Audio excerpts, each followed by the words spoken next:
Selamat pagi Tribuners, Assalamualaikum warahmatullahi wabarakatuh, salam sejahtera, Om Swastiastu. Informasi cuaca kembali menyapa Anda, kami siarkan langsung dari Stasiun Klimatologi Sleman, Daerah Istimewa Yogyakarta. Dan Tribuners bisa berpartisipasi aktif di informasi cuaca ini dengan menghadirkan kolom live chat ya. Silakan ada di Tribun Jogja Official di YouTube dan di fanpage Facebook Tribun Jogja. Dan bersama saya sudah hadir dua narasumber kita yang akan berbagi soal informasi cuaca dan iklim. Pertama ada Mas Aryo. Halo Mas. Apa kabar Mas? Baik. Sehat ya Mas? Semangat ya? Semangat. Dan Mas Aryo ini adalah Prakirawan Iklim ya Mas ya, betul, di iklim. Stasiun Staklim Yogyakarta. Dan di sebelahnya ada Mas Slamet dari Stasiun Meteorologi Bandara YIA ya, selaku Prakirawan Cuaca. Nah, bersama dua narasumber kita akan menginformasikan ya, lebih tepatnya apa sih yang harus diwaspadai terkait cuaca dan iklim yang akan datang dan yang sudah terjadi dan yang belum terjadi. Nah, ini perakiraan-perakiraan tentu bisa menjadi acuan teman-teman Tribuners semua untuk melakukan kegiatan outdoor mungkin, atau ada rencana-rencana ke depan ya Mas yang berhubungan dengan cuaca. Oke Mas, langsung aja ke Mas Slamet dulu deh, yang cuaca ini kan yang lebih dekat ya. Kalau iklim kan ininya jaraknya lebih lama. Mas, sebenarnya ada fenomena apa ya ini terkait dengan cuaca di daerah istimewa Yogyakarta 2 pekan terakhir ini Mas, dan mungkin 2 pekan ke depan, sehingga masyarakat bisa lebih waspada lagi. Monggo selamat. Baik, terima kasih Mas Yuda dan para pemirsa Tribun Live. Seperti kita tahu bahwa kondisi dinamika atmosfer untuk global saat ini kondisinya adalah La Nina moderat, ya, yang mana itu adalah memberi pasokan uap air yang di wilayah Indonesia. Dan yang kedua, memang kondisi sesuai dengan rilis dari Stasiun Klimatologi bahwa awal musim hujan memang sudah mulai di pertengahan Oktober ya, pertengahan Oktober kemarin. Tentu hal ini juga berdampak pada kenaikan curah hujan di wilayah DIY pada umumnya. Nah, kenaikan curah hujan ini baru ini bisa dibilang merupakan awal-awal dari musim hujan, yang mana secara klimatologis ya Mas Aryo ya, memang puncak musim hujan biasanya terjadi kalau di wilayah DIY sekitar bulan Desember, Januari sampai Februari. Nah, tentu di awal-awal ini biasanya dengan kondisi pola angin yang masih cenderung labil, ya ini perpindahan arah angin dari monsun timur menjadi monsun barat, tentu akan memicu kondisi-kondisi cuaca yang ekstrim. Dan ini yang perlu kita waspadai.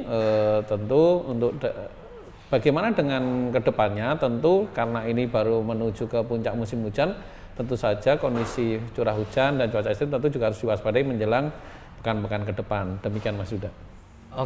Nah artinya kemudian memang cara data ya Mas Slamet, DIY ini puncak musim hujannya di irisan Desember, Januari dan Februari Mas ya. Dan ini kita sudah masuk November di pekan kedua. Sebentar lagi berarti memang kalau intensitas hujan yang tinggi ini memang wajar ya Mas ya. Begitu ya. Nah masih di Mas Slamet, Mas kalau kemarin ada fenomena La Nina lemah. Nah, kemudian kalau cuaca yang saat ini pengaruh paling besar datang dari fenomena apa, Mas? Baik, di samping memang kondisi La Nina, kondisi cuaca ekstrim saat ini juga dipengaruhi oleh karena awal-awal musim hujan ya bisa dibilang. Jadi memang biasanya kondisi atmosfernya juga cukup labil. Di samping juga suhu muka laut saat ini memang terpantau terjadi anomali 1 hingga 3 derajat Celcius, yang mana dengan kondisi suhu muka laut yang hangat tadi, maka juga akan memicu cuaca ekstrim. Dan seperti yang data yang telah nah bagaimana apa saja sih cuaca ekstrim yang terjadi, itu meliputi adanya puting beliung, angin kencang, hujan lebat, water spot, hujan es dan sebagainya.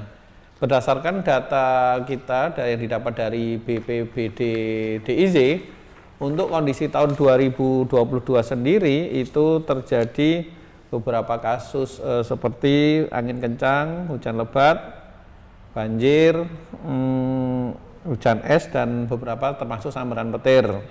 Nah, berdasarkan wilayah sendiri, kalau berdasarkan dari data dari BPBD DIY, itu memang kondisi cuaca ekstrim yang paling banyak itu terjadi di wilayah Sleman, Mas. Sleman ya? Iya, betul. Terutama ini terkait mungkin topografi dan bentuk geografisnya ya, Mas? Betul, karena memang kondisinya di Sleman itu topografinya cenderung lebih atas, tentu potensi pembentukan awannya juga lebih bagus karena faktor-faktor orografis. Ya, ini yang memicu hujan-hujan lebat yang disertai dengan petir dan kadang angin kencang. Demikian. Ya, memang beberapa hari terakhir itu juga kemudian hujan itu sangat tinggi ya, Mas ya, disertai angin dan petir ya, Mas ya. Ini juga kewaspadaan harus kita terus informasikan, terutama untuk teman-teman yang punya kegiatan di luar gitu, Mas ya. Betul. Misalnya teman-teman yang hobi main bola di lapangan, nah ini juga kadang harus waspada ya. Ketika sudah hujan mungkin ya tidak harus menunggu kilat petir baru selesai. Ini daripada nanti mohon maaf ya terjadi hal yang tidak diinginkan, sebaiknya memang ya berhenti saja lah gitu ya. Terus kemudian dilanjutkan lain hari kan ada waktu. Oke, seperti itu. Oke, kita lanjut ke Mas Arya yang iklim nih, Mas. Kalau tadi Mas Selamat sudah menginformasikan ada beberapa faktor yang mempengaruhi cuaca ekstrim ya. Mulai dari tadi terjadi hujan es, dan kita tahu juga mungkin kurun waktu 6 bulan terakhir hujan es di Jogja boleh dibilang cukup sering ya. Kalau dulu kan jarang nih hujan es itu kayak fenomena langka sekali. Tapi akhir-akhir ini ada. Nah, ada fenomena apa, Mas? Mas Aryo terkait iklim ini, Mas? Oke. Jadi mungkin sudah disampaikan sama Pak Slamet tadi bahwasanya memang kondisi atmosfer kita ini kan sebenarnya kaya akan uap air. Karena tadi kan ada La Nina, kemudian menghangatnya suhu muka air laut di selatan Pulau Jawa. Kemudian juga ada dipole mode negatif yang berdasarkan analisa kami, story data, memang ketika ada La Nina bersamaan dengan dipole mode negatif itu akan memicu adanya hujan-hujan sangat lebat. Kemudian beberapa hari yang lalu memang ada juga fenomena MJO, Maiden Julian Oscillation, yang memicu adanya terjadinya hujan intensitas sangat lebat. Bahkan hari kemarin ada tercatat beberapa lokasi mengalami hujan sangat lebat, yaitu di atas 100 mm itu tercatat di Ngelipar, Gunung Kidul, kemudian di Ngawen, kemudian di Bantul juga ada. Jadi memang ini ya, Mas ya, bisa kita lihat di layar ya. Ini lebih kepada bukan yang ini. Bukan ini adalah analisa prediksi MJO ya. Jadi memang akhir-akhir ini memang intensitas curah hujan kita memang relatif dalam kategori menengah hingga sangat tinggi ya, Mas. Kalau kita lihat hasil monitoring curah hujan kita di dasarian 1 November, memang curah hujan kita itu dalam kisaran menengah hingga sangat tinggi, di mana curah hujan dengan intensitas tinggi hingga sangat tinggi atau lebat hingga sangat lebat itu terkonsentrasi di wilayah Sleman bagian utara, yaitu di Pakem, kemudian Turi dan Cangkringan. Itu memang perlu harus diwaspadai ya, karena memang saat ini kita sebenarnya sudah memasuki musim penghujan ya. Musim penghujan itu sebenarnya sudah tercatat dari sejak bulan Oktober kemarin, awal dasarian 1 Oktober itu kita sudah boleh dikatakan kita sudah memasuki musim kemarau. Dan menariknya bahwa awal musim penghujan kita ini memang jauh maju lebih awal dibandingkan normalnya, yaitu tahun-tahun sebelumnya ya. Dibanding normalnya. Dibanding normalnya. Dibanding normalnya ada yang maju 1 dasarian hingga 3 dasarian. Artinya maju 1 bulan sebelum waktunya. Memang itu tadi kekuatan adanya fenomena La Nina, kemudian dipole mode negatif, menghangatnya suhu muka air laut tersebut memberikan pengaruh atau kontribusi yang sangat besar terhadap majunya musim penghujan di tahun 2022, selain adanya semakin intensnya kejadian hujan lebat ataupun hujan ekstrim dan hujan-hujan es maupun petir yang terjadi di saat ini. Ya memang masyarakat harus senantiasa waspada seperti Mas Yuda tadi sampaikan. Ya kalau ada acara di outdoor tidak perlu menunggu kilat. Ya kira-kira sudah hujan ya mau ngiyup aja. Gitu. Kemarin juga ada kemarin juga ada apa dari user kami ada kegiatan di Denggung itu kan ada kegiatan outdoor yang tingkat literasi atau kesadaran masyarakat akan informasi cuaca itu cukup tinggi. Mereka datang ke kami meminta informasi kira-kira hujannya jam segini hujan atau tidak. Nah itu bagi saya itu hal yang positif ya. Betul. Karena masyarakat sudah mempunyai pemahaman yang cukup baik terkait informasi cuaca dan iklim. Apalagi cuacanya saat ini seperti ini. Betul sekali. Monggo teman-teman kalau informasi ya Mas ya, misalnya cukup mengakses di portal-portal yang disediakan oleh BMKG udah cukup bisa di media sosial. Tapi kalau belum pengen kesini monggo silahkan ya, terbuka ya Mas ya. Nanti misalnya kayak tadi, Mas saya mau ada hajatan nih di tanggal ini kira-kira hujan atau tidak? Betul. Perakiraan cuacanya seperti apa? Ada apa namanya petir apa enggak kan Mas ya dari cuacanya. Kalau di tempatnya Pak Slam itu 24 jam. Jadi betul. Dan diinformasikan terus ya. Betul. Jadi dimonitor terus. Dimonitor terus karena terkait dengan dunia penerbangan juga soalnya. Oke, Mas, beberapa waktu lalu BMKG juga menyatakan ada fenomena La Nina triple dip La Nina. Nah, ini seperti apa sih Mas? Bahasa awamnya itu apa sih triple dip La Nina ini? Ya, triple dip La Nina atau La Nina triple dip itu kan sebenarnya istilah baru. Saya juga baru tahu tahun ini. Karena meskipun sebenarnya berkembang terus ya berarti ya informasi. Jadi pengetahuan atau literasi tentang cuaca iklimnya berkembang terus. Jadi La Nina triple dip itu adalah sebuah fenomena La Nina yang terjadi selama 3 tahun berturut-turut. 3 tahun berturut-turut. Ya, kebetulan di tahun 2000 La Nina itu kan sudah ada atau terjadi sejak tahun 2022. 2020, 21, 22. Nah, itu makanya dikatakan La Nina triple dip. Tapi sebenarnya sebelumnya juga sudah ada kejadian La Nina triple dip yaitu di tahun 98, 2001, kemudian 73 sampai 76. Jadi kejadian La Nina triple dip itu sudah terjadi sebelum tahun ini meskipun dulu kita tidak mengenal ya. Karena kenapa ya? Karena dulu mungkin dampaknya tidak sebesar ini. Kemudian media sosial tidak sedahsyat, semasif ini. Jadi memang La Nina triple dip ini hal yang baru tapi sudah pernah terjadi. Kalau kita lihat siklusnya kalau dibilang 73, 298, 2000 itu kan sekitar 10 tahun sekali. Kira-kira 10 tahun seperti itu dari studi kasus 3 tahun terakhir ya, jadi 10 tahun terakhir dan itu memberikan dampak yang luar biasa bagi kita di Jogja. Jadi tahun 2020 ini selama kejadian La Nina itu meningkatkan kejadian hujan lebat atau di atas 50 itu rata-rata di atas rata-rata. Kemudian menyebabkan curah hujan kita dalam 1 tahun itu juga di atas rata-rata. Jadi La Nina triple dip itu akan menimbulkan sebuah puncak hujan, kemudian menimbulkan puncak kejadian hujan lebat yang juga semakin tinggi gitu Mas. Jadi memang La Nina triple dip ini memberikan pengaruh yang cukup signifikan terhadap kondisi curah hujan maupun hujan lebat meskipun dia tidak bisa berdiri sendiri. Karena kita ketahui selain La Nina juga ada dipol negatif, kemudian ada kenaikan suhu muka air laut. Jadi kalau kita bicara iklim memang sangat kompleks sekali dan ya BMKG lah tugasnya untuk mengamati, menganalisa dan bagaimana memprediksi ke depan. Dan memberikan informasi ke masyarakat. Kalau sampai saat ini mendengar informasi yang disampaikan Mas Errol dan Mas Slamet, saya langsung kepikiran karena ini kan sudah tiap hari nih ya, sampai nanti Februari. Nah ini talang di rumah ini, ini persoalan yang mungkin jadi persoalan paling dekat ya. Dan mungkin kalau teman-teman mengalami hal yang sama misalnya terkait atap ya Mas, kalau dihajar hujan tiap hari kalau nggak kuat jebol masih talangnya. Nah ini monggo teman-teman dengan adanya prediksi cuaca dan iklim dari teman-teman BMKG bisa segera memperbaiki kalau mungkin kayak sekarang ini ya Mas ya, sedikit langsung diperbaiki gitu. Nah, tapi kebutuhannya masing-masing ya, terutama untuk teman-teman yang memang rumahnya harus segera diperbaiki dari bocor tadi. Oke Mas, kita lanjut.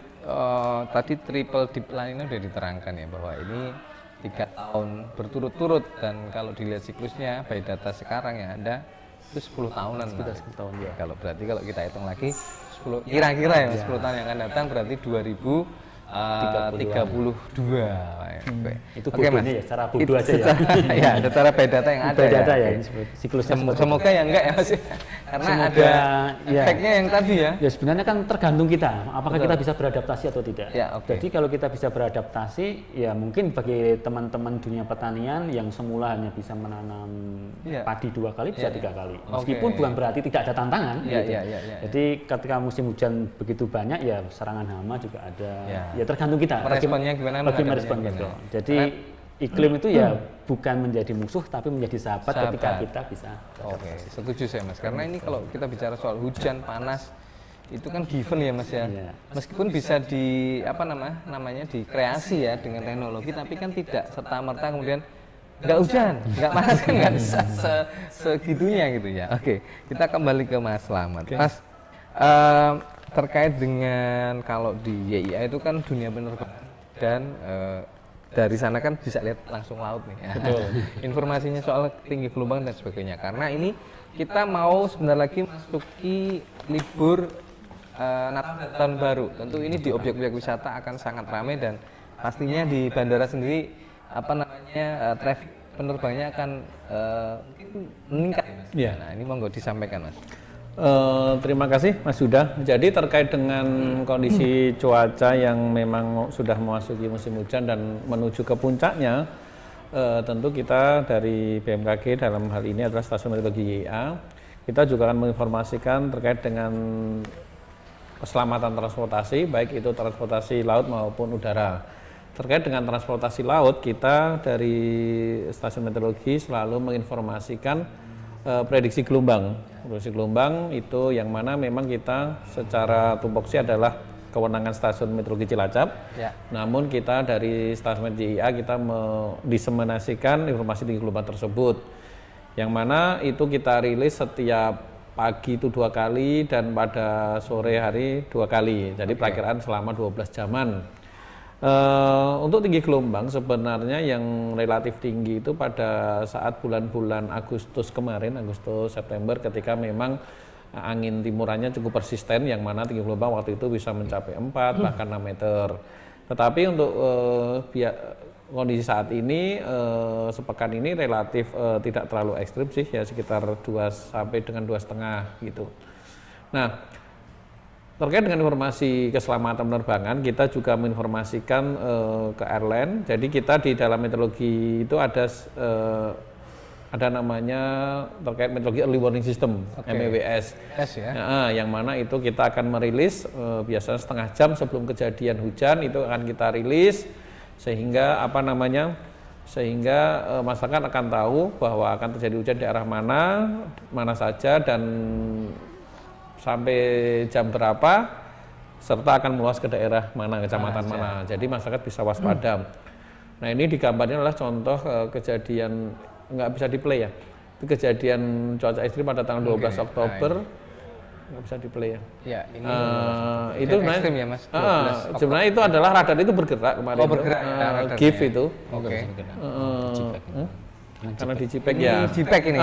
Sebenarnya itu kemarin GIF sih sebenarnya. Itu adalah kondisi cuaca pada tanggal 12 Oktober yang mana itu tadi ya, nanti di radar memang sebenarnya itu kejadian di YIA, jadi yang mana memang sebenarnya kalau dari radar itu warnanya kuning, potensinya itu hujan sedang sampai lebat saja, tidak sampai ekstrim.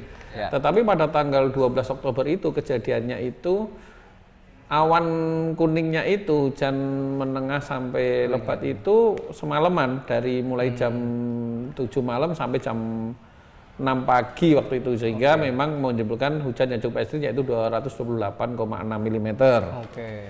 Nah, terkait dengan dunia penerbangan, kita juga ada wind shear warning, yang mana kita punya alat wind shear warning yang mana itu akan mendeteksi seandainya terjadi lonjakan kecepatan di atas 15 knot. Yang mana itu akan kita rilis ke ATC, ke tower, dan akan diinformasikan ke pilot bahwa misalnya terjadi lonjakan angin yang cukup signifikan misalnya di runway 11 maupun runway 29, sehingga itu menjadi perhatian bagi pilot yang mau melaksanakan take off and landing. Juga pada saat kondisi cuaca hujan yang cukup lebat dengan weather minima, dengan jarak pandang yang cukup low atau cukup rendah, kita biasanya akan menulis sebenarnya ada warning terkait dengan kondisi cuaca yang mana jarak pandangnya berpotensi akan tanda kutip memburuk selama misalnya 30 atau 60 menit ke depan, sehingga itu akan diinformasikan juga ke pilot, sehingga pilot akan melakukan antisipasi terkait itu. Demikian Mas. Artinya ini terus diupdate ya teman-teman. Betul. Terkait traffic penerbangan. Jadi kalau teman-teman ingin informasi bisa langsung ke media sosialnya BMKG di Bandara Internasional Yogyakarta YIA.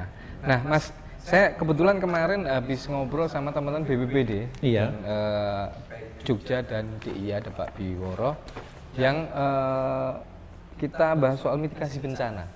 Nah, sejauh mana sih ini kemudian teman-teman BMKG terlibat aktif terhadap penanganan atau mitigasi bencana ini? Artinya kan kemudian ini hubungannya dengan cuaca dan iklim ya Mas ya. Ketika ini terus banget nih, nah potensi longsor dan sebagainya itu. Monggo Mas Ari. Nah, terkait kolaborasi dengan BPBD sebenarnya kita sudah mempunyai kolaborasi yang cukup bagus ya. Dan setiap jam 10 tiap hari itu kita ada radio Rix, jadi kita menginformasikan bagaimana kondisi cuaca terkini, dan apabila ada informasi-informasi yang sifatnya urgent dan cukup tanda kutip membahayakan, kita sampaikan lewat radio Rix itu. Meskipun banyak juga teman-teman dari BPBD itu tergabung di dalam grup WA kita. Nah, jadi sebenarnya informasi kita ini kan boleh dibilang yang paling up to date, paling dinamis. Jadi tiap hari jam 10 itu ya Mas minimal ya? Iya, itu kalau komunikasi dengan radio. Tapi kalau misalnya bisa setiap saat. Ya, kalau misalnya sosial media kami kan setiap saat, apalagi teman-teman dari Bandara YIA itu hampir setiap 1 jam 2 jam selalu mengupdate informasi ya. Dan itu semua informasi terbuka kepada teman-teman. Kalau terhadap teman-teman BPBD saya rasa mereka sudah begitu paham terhadap informasi kita. Yang sekarang yang menjadi PR adalah kepada masyarakatnya. Seberapa luaskah informasi kita diterima oleh masyarakat. Karena ya masyarakat kita kan begitu heterogen ya, ada yang sudah aware, tapi peduli. Yang tergantung masyarakat, karena kita tidak bisa bergerak sendiri. Informasi kita baik, tapi di tingkat stakeholder tidak ada respon yang baik, itu tidak akan menghasilkan yang baik. Tapi ketika kita sudah bekerja baik, stakeholder yang baik, tapi masyarakat tidak aware memang kita harus bekerjasama. Harus aware ya Mas, peduli. Apalagi di musim penghujan ini yang tadi kita sudah bahas, memang kecenderungan hujannya akan cenderung lebih meningkat. Memang harus kita galakkan untuk kita lebih aware terhadap informasi cuaca iklim, aware terhadap lingkungan sekitar. Oke, Mas, ini kita balik lagi ke kegiatan masyarakat ya. Kalau cuaca 3-5 hari Mas ya bisa dilihat ya Mas ya. Dan ini hari Rabu, berarti 3 hari ke depan weekend nih. Jogja ini sudah masuk musim banyak wisatawan hadir. Kalau kemarin teman-teman BPBD memperingatkan supaya ketika ada kegiatan wisata outdoor, terutama yang berhubungan dengan misalnya sungai, sempedan sungai, artinya harus melihat cuaca. Nah, dari datanya Mas Slamet ini Mas, kira-kira 3 hari sampai 5 hari ke depan seperti apa Mas, terutama di daerah-daerah wisata ya, misalnya di utara ya di daerah Kaliurang, karena kadang kita lupa di bawah nggak hujan main di sungai, ternyata di atas deras, artinya terjadi banjir. Gitu dan sebagainya. Terima kasih Mas Yuda. Jadi terkait bagaimana kondisi cuaca sepekan, jadi kita berdasarkan prediksi kita BMKG memang untuk sepekan ke depan masih ada potensi hujan, dan memang berdasarkan analisis kejadian beberapa hari terakhir memang yang cukup signifikan memang di Sleman bagian utara tadi. Jadi tentu hal itu menjadi kewaspadaan bagi para rekan-rekan maupun wisatawan. Biasanya gini, ketika terjadi potensi hujan yang lebat atau ekstrim, kita setelah tadi ada MWS, biasanya nanti akan direspon oleh pihak BPBD setempat, yang mana nanti terkait misalnya terjadi cuaca ekstrim di daerah utara, yang ditakutkan adalah terjadinya misalnya ketika sungai, aliran sungai itu tadi ya, seperti itu. Sejauh ini koordinasi kita sudah cukup bagus sih terkait dengan, karena kita sudah ada beberapa WA group yang cukup banyak, sehingga diharapkan tentu ada tidak lanjut dari stakeholder terkait dengan itu. Yang jelas terkait dengan masyarakat tadi yang disampaikan oleh Pak Aryo, memang beberapa masyarakat sudah aware. Di beberapa kami itu memang termasuk ya, saya sebut ada namanya Pak Maman, Pak Maman di Imogiri itu memang bahkan selalu japri ke kita hampir setiap hari. Ini warga? Kalau profesi kami kurang tahu. Tapi ini aktif ya? Aktif beliau. Oke, ada ya warga yang betul. Namanya Pak Maman ya, terkenal ini. Pak Maman. Bisa lihat ya. Jadi Pak Maman termasuk cukup aktif, hampir setiap hari itu nanya. Misalnya bahkan beliau juga mungkin ada aplikasi radar dari Play Store gitu ya. Dia selalu nanya ini gimana pergerakan, terus potensi hujannya ke depan gimana, pagi gimana, itu selalu nanya. Ya saya pikir ini menjadi sebuah nilai yang positif juga bahwa masyarakat mulai aware dan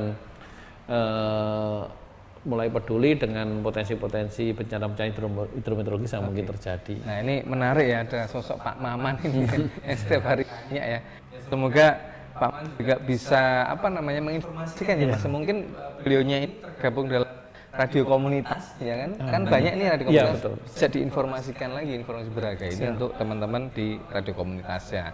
Nah kalau ngomong soal tadi tempat wisata, kalau Mas jelaskan juga Mas Slamet, koordinasi sudah dilakukan secara masif. Nah tentu kita kemudian selanjutnya kita serahkan ke yang nggak wisatawannya, yang nggak pengelolanya Mas ya. Kita saling mengingatkan lah ya. Kadang nyun sewu nih pengelolanya udah Pak ini kita misalnya hook gitu karena cuaca di atas nih, wisatawannya yang ngeyel mungkin ya. Atau sebaliknya wisatawannya kalau nggak pengelolanya juga. Yang penting ini terlaksana, jadi semua lupa gitu. Nah ini kita fungsinya saling mengingatkan ya, bukan kemudian melarang, bukan, tapi ini supaya lebih waspada ya, bahwa ada potensi loh soal cuaca, hujan deras dan sebagainya. Oke, kita ke Mas Aryo lagi. Mas, kalau iklim nih Mas, soal tadi disinggung soal pertanian nih Mas. Beberapa waktu lalu kita melihat satu kejadian yang mungkin membuat kita miris juga ya. Yang tadinya mau panen melon, ya banyak. Tapi ternyata karena intensitas hujan tinggi, lalu gitu ya istilahnya ya, banjir di sawahnya.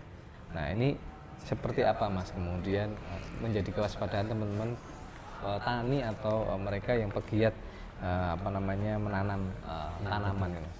Baik, terima kasih Mas Yuda. Jadi memang kalau kita bicara dunia pertanian memang tidak sesimpel ya, sederhana ya. Jadi tidak hanya membutuhkan informasi iklim sebenarnya. Jadi kalau informasi iklim, ya betul. Misalnya saya mau nanam apa, ya tentunya disesuaikan dengan kondisi iklimnya. Tapi kalau misalnya sudah kemarin kelelep ataupun banyak tanaman bawang yang terendam itu kan sudah skalanya cuaca. Artinya ya petani tidak hanya mengupdate iklimnya seperti ini, awal musim hujannya seperti ini, tidak sebatas itu sebenarnya. Mereka harus selalu mengupdate ya. Kira-kira besok hujannya seperti apa. Kalau misalnya potensi hujan lebatnya tinggi ya apa yang saya harus lakukan. Teman-teman petani yang lebih tahu, dan mereka kan juga didampingi oleh para penyuluh pertanian ya. Memang saat ini memang diperlukan sebuah petani yang smart. Smart itu dalam arti tidak hanya memahami informasi iklim, cuaca, tapi juga smart dalam menindaklanjuti, merespon itu semua. Jadi ya memang kondisi iklim kita kan memang sudah berubah ya, tidak seperti zaman dulu. Zaman sekarang sudah tingkat sensitivitas alam kita itu semakin sensitif ya. Hujan sedikit aja banjir, hujan sedikit aja tanaman jadi karena buminya ya udah tua bumi orang bilang kan ada pemanasan global juga dan juga ya sebenarnya manusia yang mempunyai kontribusi yang sangat besar terhadap kita semua. Sendiri kita lagi kembali kepada kita sendiri ya. Jadi memang perlu peran aktif dari masyarakat petani dalam merespon tanaman dalam budidaya pertanian. Kalau tadi Pak Slamet punya Pak Maman, kita punya Mas Juna. Ada juga ya. Mas Juna itu petani tembakau. Bukan chef ya? Bukan Mas Juna. Ada petani tembakau. Ini juga aktif ya? Aktif. Jadi setiap awal musim kemarau, beliau itu datang ke kami. Datang ke kami. Jadi sudah beberapa tahun, bahkan dulu waktu di stasiun geofisika. Ya. Jadi sebelum ini berdiri kan di di Jalan dulu ya. Ya, di Jalan Wates, beliau datang ke sana. Tapi setelah sini berdiri, beliau datang ke sini. Kebetulan beliau adalah tanam petani tembakau dari Sleman. Jadi beliau mengatakan, Pak, ini musim kemarau-nya seperti apa? Apakah kemarau basah, normal, ataukah kering? Nah itu sedetail itu dia. Sedetail, karena tanaman tembakau itu kan sangat sensitif terhadap hujan. Kalau kita menyatakan, oh Pak, musim kemarau-nya akan cenderung basah, ya dia tidak akan memaksakan diri untuk menanam tembakau. Jadi ya memang ada beberapa petani, masyarakat, komponen masyarakat yang begitu aktif, begitu care terhadap berita informasi cuaca dan iklim, tapi ada juga yang tidak peduli. Tapi ya saya rasa memang saya rasa ini bagian dari sebuah literasi ya, Tribun yang sudah menyiarkan secara live streaming itu bagian yang bagus karena memang subscribernya sudah banyak, supaya orang lebih peduli dan lebih banyak jaringan-jaringan yang bisa mengena ya, karena memang keterbatasan kita. Saya yakin tidak semua orang paham tentang Instagram, Twitter, meskipun karena petani-petani kita adalah petani-petani zaman old ya, yang sudah sepuh, ya memang perlu didampingi oleh para penyuluh pertanian yang lebih yang lebih melek teknologi kondisi sekarang, dan petani-petani muda juga yang memang harus kita dorong supaya mereka lebih peduli terhadap dunia pertanian dan dunia iklim. Ya, Mas Slamet dulu deh, pesan untuk warga khususnya menghadapi cuaca terdekat ini, Mas. Terima kasih. Pesan kami dari BMKG YIA terkait dengan menghadapi cuaca ekstrim, yang jelas kami harapkan masyarakat selalu mengupdate informasi dari kami BMKG melalui Instagram kami, medsos kami dan sebagainya. Yang kedua, pada saat kondisi cuaca ekstrim tentu harus waspada, misalnya harus seperti tadi ketika di ruang terbuka harus segera menghindari, harus segera masuk ke dalam ruangan. Juga mungkin bagi warga pada umumnya menghadapi cuaca yang bakal menuju ke puncak hujan, tentu harus tanda kutip ya membersihkan lingkungan terkait dengan mungkin ya drainase segala macam, supaya apa? Supaya juga untuk mengantisipasi banjir seperti itu. Dan yang jelas itu sih selalu mengupdate informasi dari kami, termasuk yang tadi kami BMKG YIA juga punya produk terkait dengan perakiraan tempat wisata di Instagram kami, silahkan dilihat tiap hari. Jadi ketika mau berencana liburan misalnya pada weekend, tentu melihat dulu bagaimana sih, tentu misalnya untuk menyiapkan stamina, menyiapkan termasuk peralatan misalnya sedia payung dan sebagainya. Demikian Mas. Mas Arya. Pesannya. Baik Mas Yuda, jadi mungkin kami informasikan, jadi tadi disampaikan bahwa adalah fenomena triple deep La Nina ya, dan kita prediksikan La Nina itu masih berlangsung hingga April 2023. Artinya uap air di wilayah kita, pasokan dari Samudra Pasifik masih cukup tinggi. Kemudian di bulan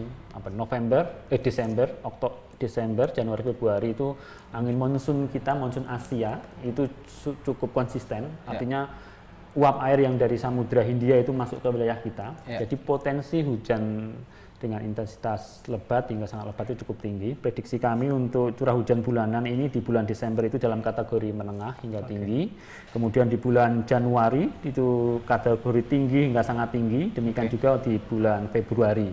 Dan perlu diwaspadai kepada Tribuners semua bahwasanya puncak hujan di tahun 2022-2023 itu memang pada umumnya di bulan Desember, meskipun hanya sebagian kecil di wilayah Kulon Progo bagian selatan, kemudian di wilayah Sleman bagian selatan, Bantul, kemudian Gunung Kidul bagian selatan itu di sekitar bulan Januari, dan selebihnya di bulan Februari. Artinya memang harus diwaspadai karena secara klimatologis kejadian hujan puncak musim penghujan itu memang di wilayah pada periode waktu itu, dan hujan dengan intensitas lebat hingga sangat lebat bahkan ekstrim sering terjadi pada periode masa-masa itu. Jadi masyarakat harus lebih aware, bisa menghubungi, bisa mengakses sosial media kami. Tadi ya, Mas. Kalau misalnya cuaca bisa bertanya kepada teman Pak Slamet yang ada di ZIA 24 jam, silahkan jam 1 malam siap diganggu ya Pak Slamet. Karena memang hujan kita ini tidak mengenal waktu. Jadi semalaman bisa jadi hujan. Dan yang kalah pentingnya kalau punya properti, aset yang cukup berharga mungkin bisa diasuransikan memang itu bisa. Silakan teman-teman langsung bisa via media sosial, bahkan ada WA-nya yang sudah di-share di media sosial baik di BMKG YM maupun Staklim di Sleman ya Mas ya. Monggo silahkan. Dan itu tadi teman-teman informasi cuaca yang bisa kita informasikan hari ini bersama Mas Aryo di Prakirawan Iklim dan Mas Slamet di Prakirawan Cuaca. Nah, selebihnya silakan teman-teman informasi ini dimanfaatkan dan di-share ke orang terdekat kita supaya menjadi kewaspadaan bersama. Kita siap ya Mas, supaya lebih siap menghadapi segala kemungkinan terjadi terkait cuaca ini, karena cuaca itu kan given. Meskipun bisa dikreasi kemudian sedikit aja nih hujannya pakai apa namanya itu Mas, pesawat yang tapi kan PMC tapi kan budgetnya itu dia masih terbatas lah kalau untuk wilayah sini ya. Monggo kita segera merespon dengan tindak-tindak positif dan tentu saja selalu menjaga kesehatan dulu. Itu yang penting itu ya. Betul. Ya kalau misalnya tahu ini musim hujan ya mantelnya atau jas udah bolong-bolong belilah ya supaya kita nggak masuk angin gitu ya, atau kita nggak mudah sakit. Dan teman-teman kalau ketinggalan informasi ini silakan masih bisa dibuka di Tribun Jogja Official di fans YouTube dan di fanspage Facebook Tribun Jogja. Dan informasi cuaca akan terus kita informasikan di dua kanal itu melalui live streaming dan media sosial Tribun Jogja. Sekali lagi terima kasih Mas Arya. Sama-sama. Selamat bertugas kembali, tetap semangat ya. Salam buat Pak Juna dan Pak Maman tadi. Siap. Kawan kita ajak ngobrol aja itu boleh. testimoni. Semoga ini juga jadi apa namanya informasi berharga bagi masyarakat bahwa ini loh ada warga yang peduli gitu dengan cuaca. Oke, seperti itu teman Lunas, informasi cuaca hari ini kami sharekan langsung dari studio Staklim BMKG Sleman Yogyakarta. Kalau ada salah kata saya sudah undur diri. Assalamualaikum warahmatullahi wabarakatuh. Salam sejahtera, Om Swastiastu. Terima kasih. Sampai jumpa, jaga kesehatan.